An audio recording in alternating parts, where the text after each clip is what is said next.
एक महायोद्धा, मानवता के पुजारी, तत्व चिंतक, कुशल राजनीतिक, वर्तमान भारत के पेरियार, महामानव दाऊदनंद कुमार बघेल जी को मैं अश्रुपूरित श्रद्धांजलि अर्पित करता हूँ। और बाबूजी के बताए रास्ते पे, बाबूजी के देश और दुनिया में लाखों करोड़ों अनुयायी हैं, उन सभी से भी मैं अपील करना चाहता हूँ कि सच्ची श्रद्धांजलि हमें बाबूजी के बताए रास्ते पे चलकर उन्हें देना है। बाबूजी वर्तमान भारत में तथागत बुद्ध के सामाजिक आंदोलन को पुनर्जीवित किए। बाबूजी भारत के छुआछूत, ऊंच नीच, जाति भेद, वर्ण व्यवस्था, गरीबी, भुखमरी, महिलाओं की गुलामी, ऐसे धार्मिक धर्म के नाम पे पाखंड, अंधविश्वास, तरह तरह की कुरीतियाँ को दूर करना चाहते थे। समाज में वो ज्ञान विज्ञान पे आधारित व्यवस्था कायम करना चाहते थे। जीवन भर वो एक महायोद्धा रहे, वो लड़ते रहे।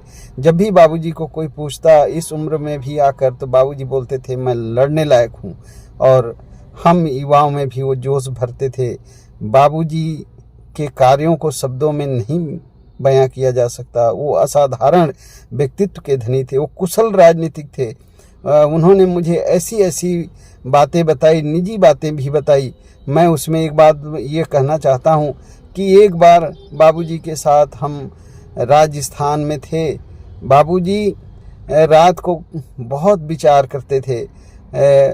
करीब रात के 1 बजे मुझे उठाए और कहे कि संतोष, मैं तुम्हें एक बात बताना चाहता हूँ।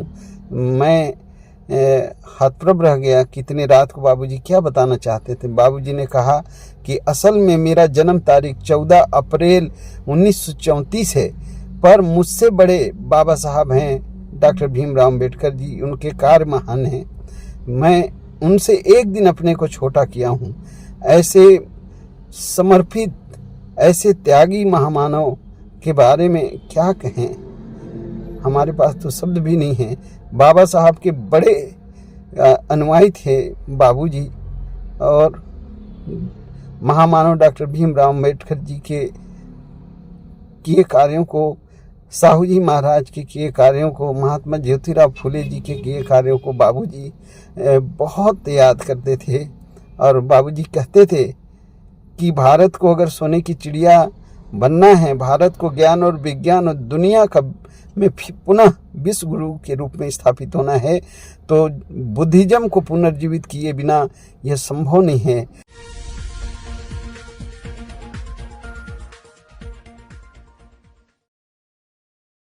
वाहिगुरु जी का खालसा, वाहिगुरु जी की फतेह। सत श्री अकाल, नमो बुधाय, जम्मू निवास साथियों, सलाम साथियों। वाइस मानवता न्यूज चैनल पर आप सभी का स्वागत है।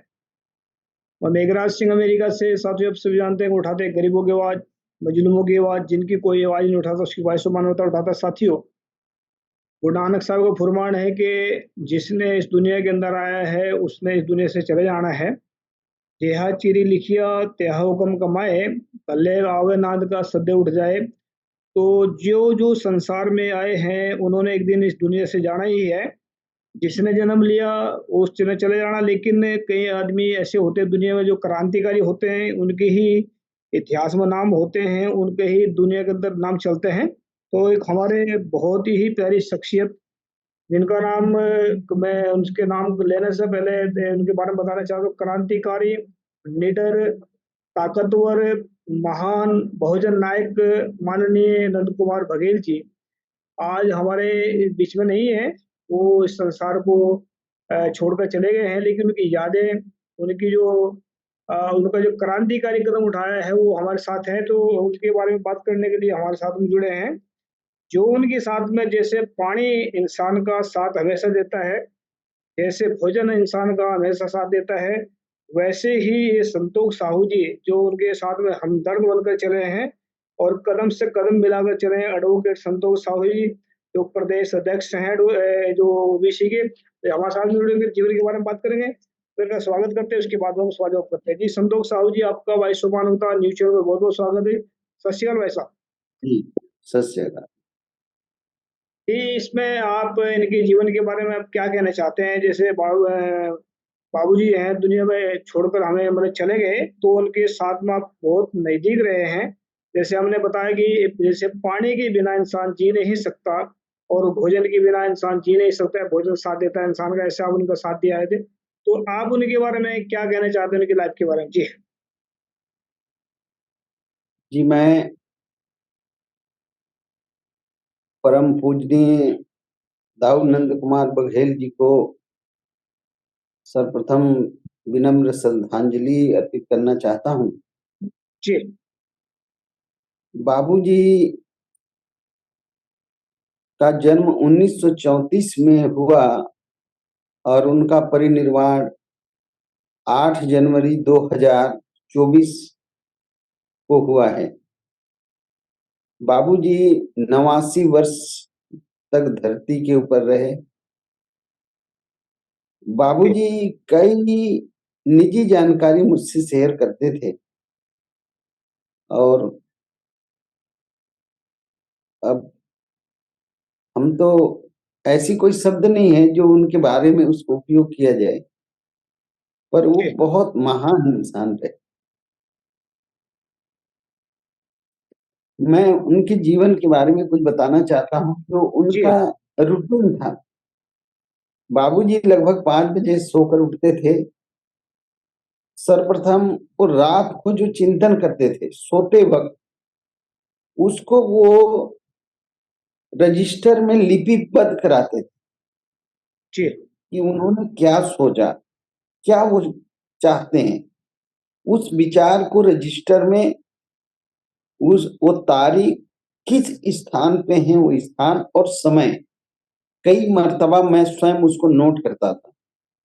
जी। देश के विभिन्न, भारत देश का कोई ऐसा राज्य नहीं है जहां पे बाबूजी नहीं गए और उस रजिस्टर में लगभग भारत के हर जगह का नाम है जहां से वो अपने विचारों को लिपिबद्ध कराए। एक महान ग्रंथ वो तैयार करा रहे थे और किए। इसके बाद वो हल्का ब्रेन टॉनिक लेते थे। फिर वो 30 वो स्नान के लिए जाते थे। करीब उनको 45 मिनट का समय लगता था। 45 मिनट में भी समय का सदुपयोग करते थे वो।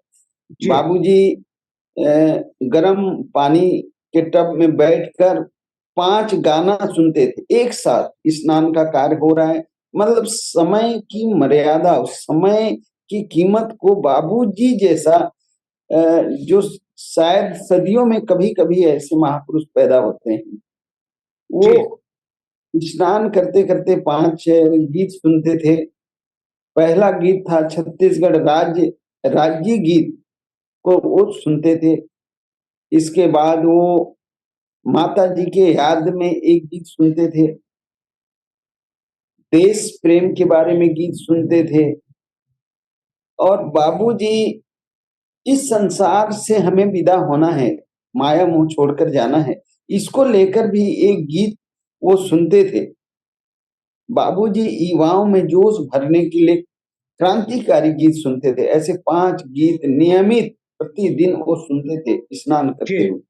स्नान के बाद वो हल्का मालिश लेते थे, फिर हल्का नाश्ता लेकर कपड़े पहनकर तैयार हो जाते थे।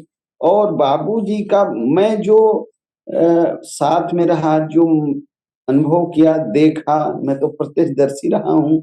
जी। 24 घंटे में वो 20 घंटा सक्रिय रहते थे। 20 घंटे से भी ज्यादा कई-कई दिन। कई मसले को लेकर वो 24 घंटा सक्रिय रहते थे। बहुत चिंतित कई बातों को लेकर वो हो जाया करते थे। बाबूजी 1 मिनट का समय भी व्यर्थ हो उसको पसंद नहीं करते। जी। एक वो बोलते थे कि अभी 1 मिनट जो खर्च हुआ उसकी उसको कौन वापस करेगा? ऐसे सवाल करते थे अपने लोगों से। कोई नहाने में लेट हो गया, कोई नाश्ते वगैरह में अगर 1 मिनट भी लेट हो गया, तो बाबूजी अपना नाश्ता किए और सीधे जाके गाड़ी में बैठ जाते। वो जी। पूरे लोग जैसे फौजी के सिपाही जैसे एकदम चुस्त दुरुस्त एक्टिव रहते हैं, ऐसे बाबूजी के साथ रहने वाले कार्यकर्ता रहते थे। वो एक महान लीडर थे। जी। मैं इस मुद्दे पे बाबूजी को श्रद्धांजलि देते वक्त उनकी कुछ बातों को याद करना चाहता हूँ जी आपके बिल्कुल। माध्यम से। बाबूजी का कहना था कि आपको हमेशा सत्य बोलना है।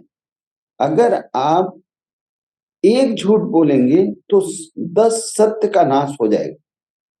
इसलिए कुछ भी हो, आपको सत्य ही बोलना है। ऐसा उनका विचार था, अपने अनुयायियों को सिखाते थे। बाबूजी भारत में, और जब भी वो रजिस्टर में अपने विचार लिखाते थे तो उसमें एक पहला लाइन था, चलो बुद्ध की ओर। जी एक महान योद्धा, तत्व चिंतक, महान समाज सेवी बाबूजी भारत में बुद्धिज्म को पुनर्जीवित करने वाले महापुरुष हैं। जी वो बुद्धिज्म के आंतरिक बातों को समझे, तथागत बुद्ध को समझे, और वो तथागत बुद्ध के जीवनी को हमेशा टीवी और लैपटॉप उनके पास था, उसमें देखते थे। तथागत बुद्ध के पूरे जीवन में जो भी सामग्री उपलब्ध है उसको बखूबी बाबूजी बड़े बारीकी से देखे। जी तथागत बुद्ध का जो आंदोलन है पूरे भारत के कोने कोने तक अगर पहुंचाने का श्रेय वर्तमान भारत में किसी को है तो कोई और नहीं, महामानव, तत्ववेत्ता, महान चिंतक, परम श्रद्धेय बाबूजी नंद कुमार बघेल जी ही हैं। मैं साथ में रहा हूं, मुझे पता है। कई बार हम सांची गए हैं, लुम्बिनी नेपाल की यात्रा किए, अनेक जगह। जी और छत्तीसगढ़ में सिरपुर सिरपुर जो पुरातात्विक महत्व का स्थल है, वहां पे बाबूजी एक बड़ा कार्यक्रम 2021 में कराए थे। उसमें बहुत बड़े भिक्षु संघ आया था बाबूजी के नियंत्रण पे, और मैं भिक्षु संघ के साथ 22 दिन निरंतर सिरपुर पे रहा हूँ। तो बाबूजी का जो कार्य है वो कम शब्दों में, या ऐसे कोई शब्द नहीं है कि इतने बड़े व्यक्तित्व के धनी को कुछ शब्दों में बांधा जाए, ये संभव ही नहीं है। जी बाबूजी 2021 23 अगस्त को तत्कालीन छत्तीसगढ़ के लोकप्रिय मुख्यमंत्री माननीय भूपेश बघेल जी का जन्मदिन है। जी तो बाबूजी का एक सोच था कि मैं लाखों अनुयायियों के साथ सिरपुर में माननीय मुख्यमंत्री महोदय का जन्मदिन मनाना चाहते, और उसके माध्यम से वो एक संदेश देना चाहते थे सिरपुर को लेकर कि हजारों साल पहले दुनिया का इतना बड़ा विरासत हमारे छत्तीसगढ़ में, उसको दुनिया के लोग आए, देखें, समझें। हजारों बुद्ध की मूर्तियां हैं वहां, 100 तो बौद्ध विहार है। अभी 20-25 बुद्ध विहार का उत्खनन हुआ है। वहां पे तथागत बुद्ध वर्षावास किए हैं, महानदी के तट पे है ये। रायपुर से करीब 80 किलोमीटर दूर जी महासमुंद, वर्तमान महासमुंद जिला में सिरपुर पड़ता है। बाबूजी वहां पे माननीय सीएम साहब का जन्मदिन मनाकर एक बड़ा संदेश देना चाहते थे। उसका प्रभारी मुझे बनाए थे और जी कहे कि आप जाइए, पूरे छत्तीसगढ़ में दौरा करिए, पूरे राज्य, देश के सभी राज्यों में संयोजन करिए और एक बड़ा कार्यक्रम करेंगे, और तथागत बुद्ध की विरासत को हम पूरी दुनिया में बताना चाहते जी हैं, लोग अपने आंखों से देख सकें। और भी बहुत सारा उद्देश्य था उसके पीछे बाबूजी का। वो क्या सोचते थे, वो एक तरह से बड़ा रहस्यमय व्यक्ति थे। बड़े से बड़ी बातों को बहुत सहज एक लाइन में बोल देते थे, उसको समझने वाला ही समझ पाएगा। हालांकि वो कार्यक्रम कुछ अपरिहार्य कारणों से संभव नहीं हो सका। जी बाबूजी, जब हम लोग नेपाल यात्रा में थे, बाई कार ही बाबूजी चलते रहे। अगर गिनीज बुक में किसी एक आदमी का दुनिया में सबसे ज्यादा यात्रा करने का रिकॉर्ड अगर बनाया जाए तो बाबू जी नंद कुमार बघेल जी के नाम ही होगा। जी लाखों किलोमीटर बाई रोड वो यात्रा की है, भारत के संपूर्ण नेपाल, कई जगह रात दिन यात्रा। बाबूजी का जो क्षमता था, बैठने की क्षमता थी, वो 12-12 घंटा निरंतर गाड़ी में बैठे रहते थे। जी बाबूजी से कई बार मैं कहता था, बाबूजी इतना यात्रा करने से आपका सेहत में इसका प्रभाव पड़ेगा। तो बोलते थे मेरे परिवार में लोग 86 साल में वो बताते थे अपने परिवार के सदस्यों को कि किसी की मृत्यु 86 वर्ष में दुनिया से गए, कोई 88 में गया, कोई 89 में, कोई 94 वर्ष तक जीवित रहे। तो मेरा समय निकट आ रहा है, वो जानते थे इस बात। जी पर जब उनसे पूछा जाता था, कोई भी पूछते थे, मोबाइल से हाल चाल पूछना या प्रत्यक्ष मिलकर, बाबूजी आप कैसे हैं, तो उनका जवाब होता था, मैं लड़ने लायक हूँ। अंत तक कहते रहे, मैं लड़ने लायक। जी तो ये भी एक बाबूजी मतलब जो स्लोगन होता है कई बार इंसान को मरे हुए को जिंदा कर देता है, वो लड़ने लायक हूँ, मतलब एक ऐसी बात बोल करके उन्होंने एक दूसरों को भी इसमें प्रेरणा मिलती होगी ऐसी बातों से। तो जी अपनी बात रखें।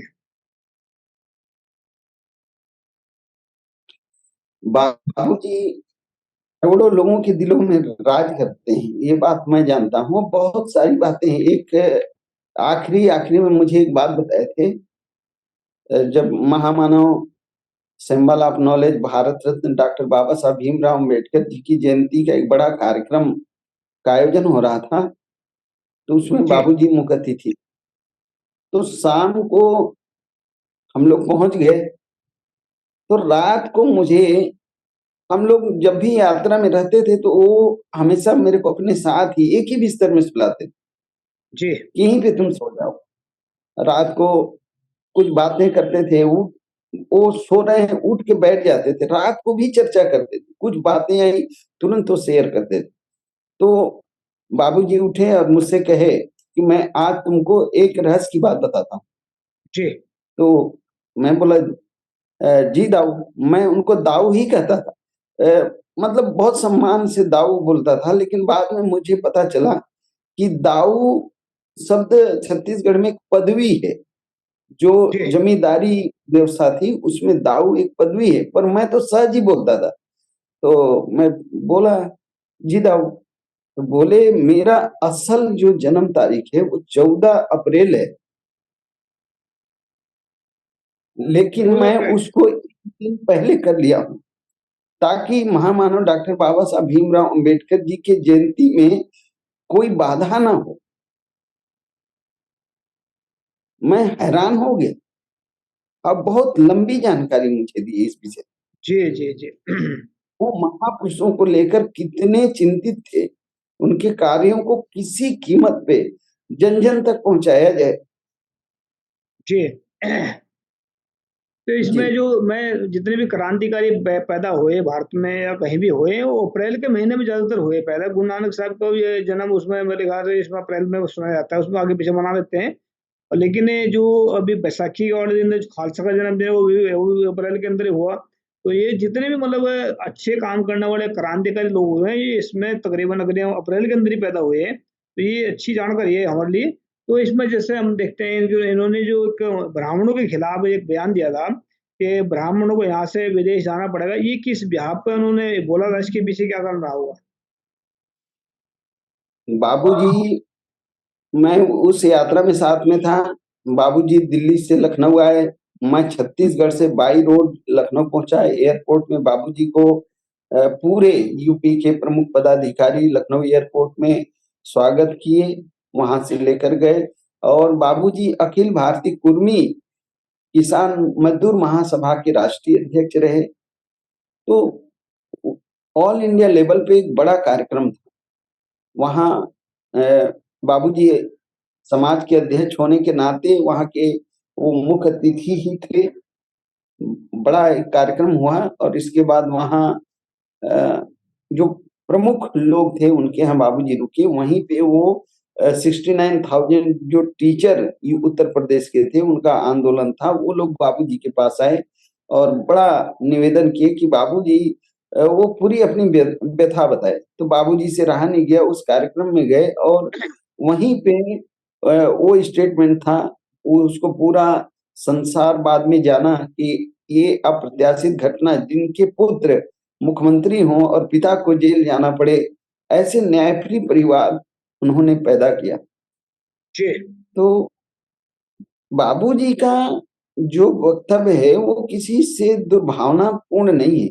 बाबूजी का कहना था, भारत में जो जाति की व्यवस्था है, जी जाति के नाम पे इतना यातना लोगों को मिल रहा है, इससे कैसे बचा जाए।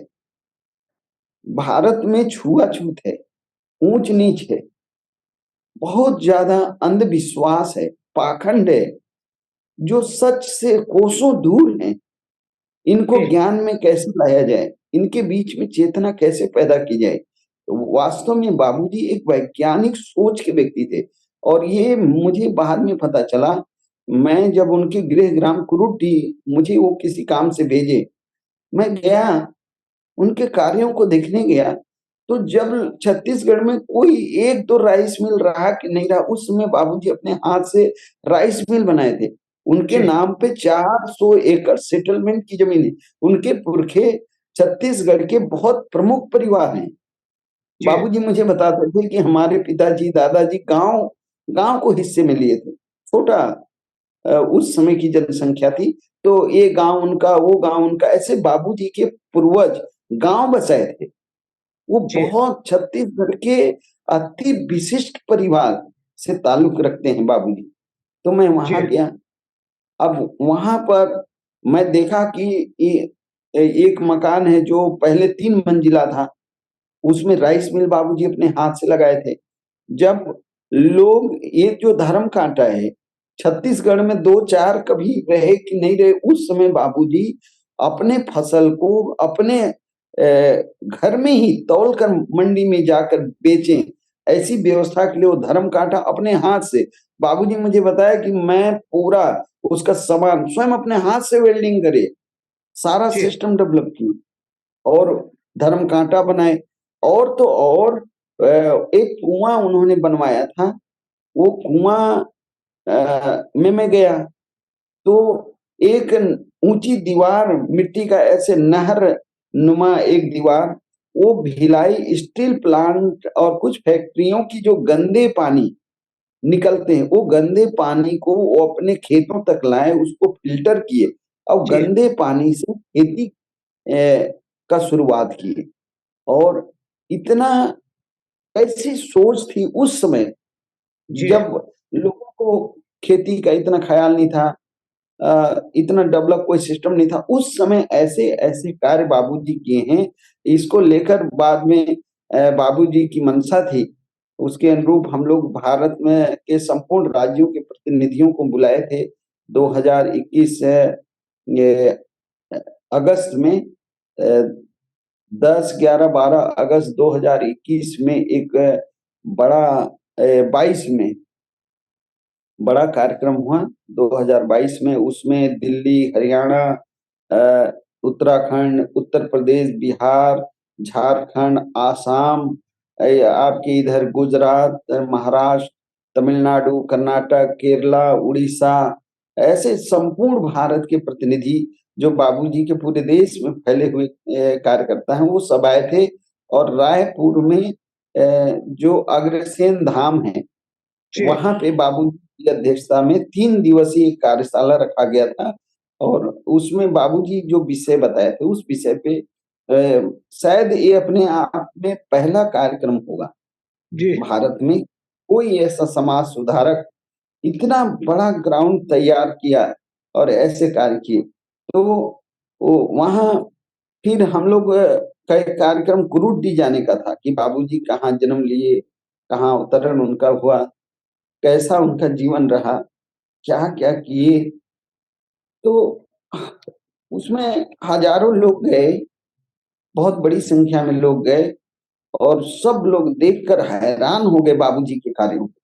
जी उनके पुश्तैनी मकान को देखे, उनके विशाल खेती को देखे, उनके किए कार्यों को देखे, उनके कृषि उपकरण को देखे, वहां के लोकल लोगों से बातचीत किए। बाबूजी के बारे में लोग बोलते बोलते रो देते थे। जी जी जी जी जी तो मेरे ख्याल से आप भी काफ़ी मतलब भावुक हो रहे हैं इसमें देखो चले गए वो लेकिन उनका जो है इस संसार के अंदर आना वो तो जो उन्होंने अपनी ड्यूटी कर दी उन्होंने जो करनी थी लेकिन हमने क्या करना है उनके जो बताए मार्ग है उसको आगे कैसे बढ़ाना है लोगों तक पहुंचाना के दिए मैसेज को हमने कैसे कैसे भेजना है लोगों तक ये हमने जरूरी है उनकी ये थोड़ी भाई हम आज रोक कर बैठ जाएंगे घर में और वो चले गए लेकिन जब भी उनकी सच्ची श्रद्धांजलि होगी जब उनके बताए हुए जो मार्ग है उसको हम लोगों तक पहुंचाएंगे उसके बताए हुए जो 6-6 पॉइंट हैं जो जीवन को अच्छा दिशा में ले जाते हैं, तो मैं चाहता हूँ कि वैश्व मानव तक और जिस जहाँ-जहाँ तक उनकी पहुँच थी, उन हर एक जगह से लोगों को जोड़ा जाए और तो और उनके जीवन की कहानी स्टार्ट की जाए, ताकि ये मतलब जो उन्होंने काम किया उसको दुनिया के सामने रखा जाए ताकि उसमें पता लग सके दुनिया को और भी भई इन्होंने क्या कुछ किया।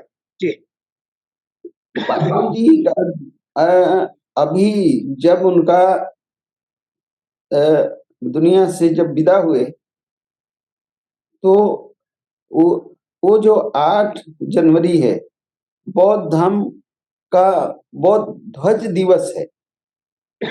जी, ये भी एक बड़ा संयोग की बात है कि बौद्ध धम्म दिवस के दिन बाबूजी 8 जनवरी सुबह प्रातः 6 बजे दुनिया को अलविदा गए। जी।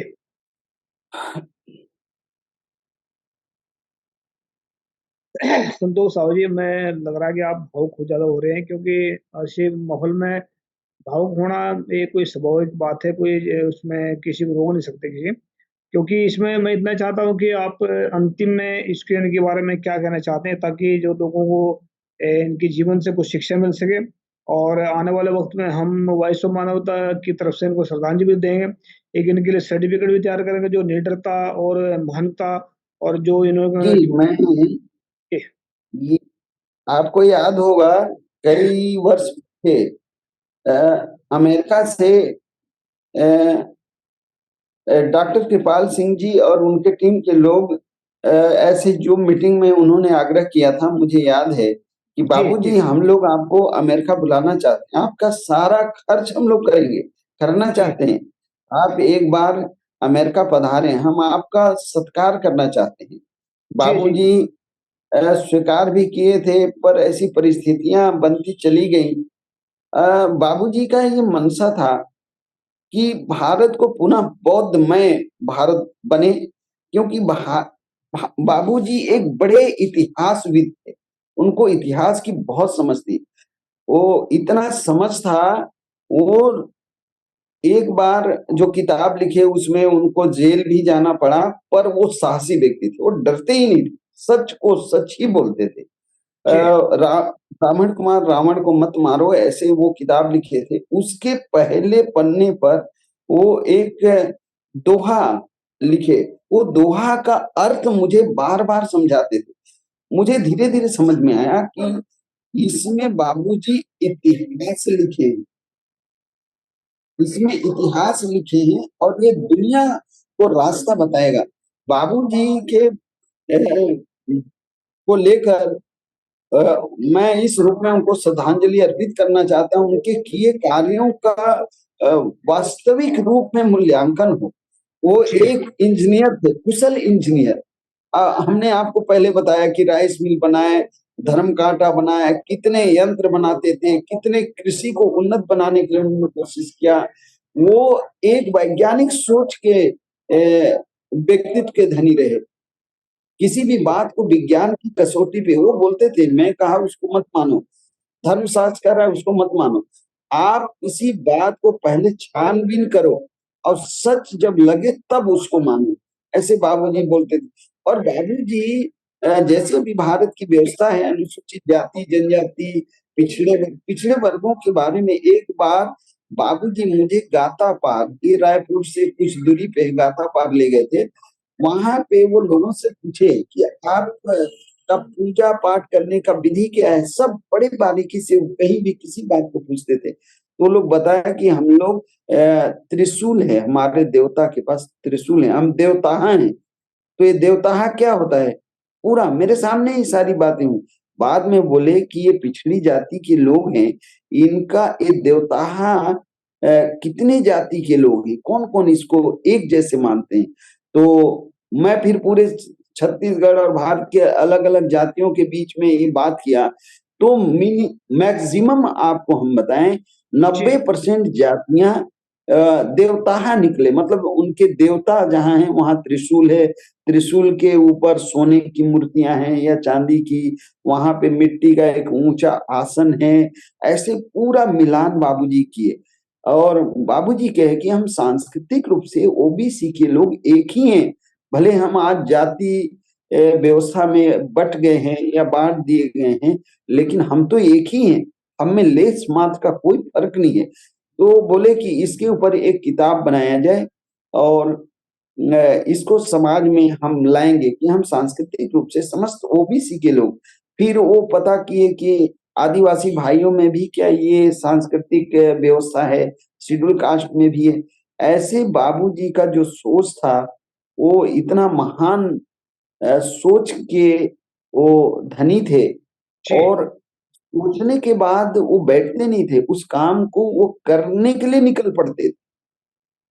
जी जी जी मुझे याद है पंजाब के मुख्यमंत्री माननीय चरणजीत सिंह चन्नी जब मुख्यमंत्री बने और बाबूजी के साथ जब हम लोग पंजाब दौरे में थे गए, तो इतना आदर किए चरणजीत सिंह चन्नी जी, बाबूजी को अपने बीच पाके वो अभिभूत हो गए। और बाबूजी छत्तीसगढ़ आए और यहाँ जब कांग्रेस परिवार के मुखिया लोगों से मिले तो उन्होंने छत्तीसगढ़ में कहा कि पंजाब में चरणजीत सिंह चन्नी जी को एक अवसर देना चाहिए, वो एक बड़े लीडर हैं। ऐसे लोगों से उनका स्नेह था, वात्सल्य था। बहुत महान आदमी बाबूजी रहे। उनके बारे में हम क्या बताएं, तमिलनाडु तरफ जब दौरे में थे तो वहाँ जो एक मदुरै है, मदुरै जगह, वहां पे एक बड़ा मंदिर है, वो जी विश्व प्रसिद्ध मंदिर है। वहां पे बाबूजी पूरी जानकारी लिए तो पता चला कि इस मंदिर को कुर्मी समाज के लोग बनाए।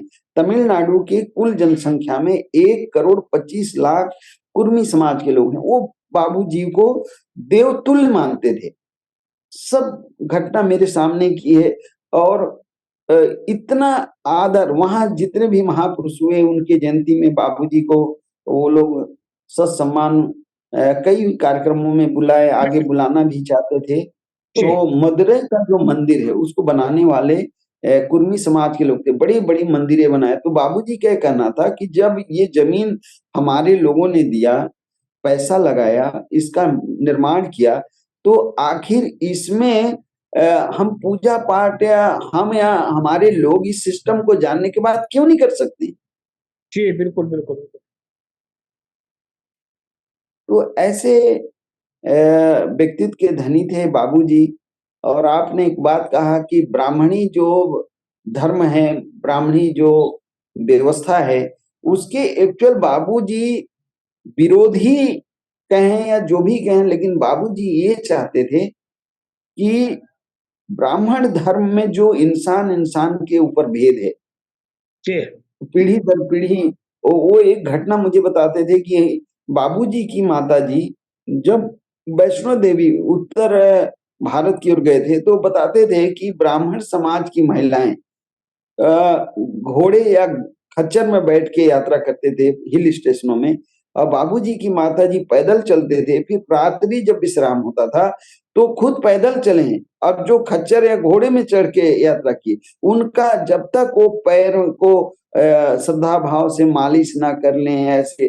तो बाबूजी इन बातों को धीरे धीरे महसूस किए कि ये धर्म के नाम पे कई बातें ऐसे फैलाई गई हैं जिसका विश्लेषण होना चाहिए, उसकी समझ होनी चाहिए।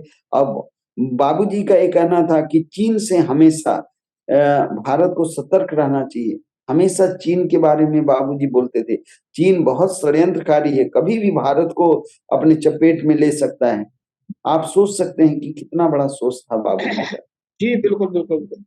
अच्छा, मैं एक वादा करता हूँ आप सभी से, बहुजन समाज से वादा करते हैं। बाबूजी चाहते थे कि इसको बुद्धमय बनाना चाहते सर, इसको भारत को। तो ये अगर भारत के नौजवान, भारत के लोग में 3 साल अगर मेरे को साथ दे देते हैं, तो हम भारत को बुद्ध के मय बना बुद्ध के दिमाग के तौर से भारत के लोगों को बुद्धमय बना देंगे और शरीर के तौर से वह इनको अशोक सम्राट के जैसा बनाएँगे। अगर 3 साल सिर्फ मेरा साथ दे दें, मैं जैसे मैं बोलता हूँ ऐसे 3 साल अगर चल पड़ते हैं, तो 3 साल के अंदर तक पलट देंगे सिस्टम का। संसार के मतलब भारत के लोगों को शारीरिक तौर से अशोक सम्राट के जैसे बनाएँगे और दिमाग के तौर से बुद्ध के जैसे बनाएँगे। तो देखते हैं कितने लोग जुड़ते हैं हमारे साथ में इसमें। तो संतोष साहब जी अगर कुछ लास्ट में संदेश देना चाहते हैं, तो दे सकते हैं आप। ये जो बाबूजी का है, जो छोड़ के मैं उसको हम जी मैं अंततः एक महान योद्धा, तत्व चिंतक, वैज्ञानिक सोच, महान समाज सुधारक, जो हमेशा ऊंच नीच, छुआछूत, गैर बराबरी, अंधविश्वास, पाखंड, तमाम बुराइयों के विरोध में जो जीवन अपना लगाए, ऐसे महामानव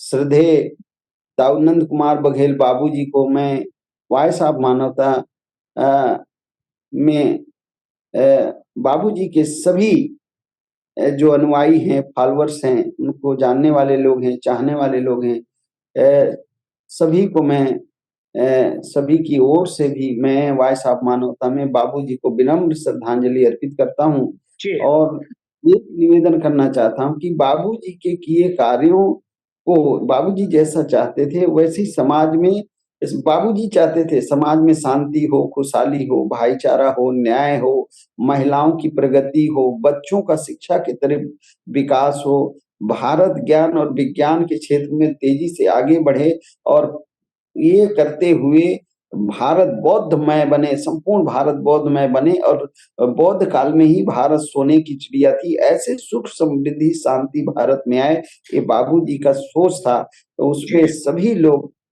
बाबूजी के जो मंशा थी उसको आदेश मानकर अपने स्तर पे जो हो सके जरूर करेंगे, ऐसे आशा करता हूँ और जी। बाबूजी को पुनः विनम्र श्रद्धांजलि अर्पित करता हूँ।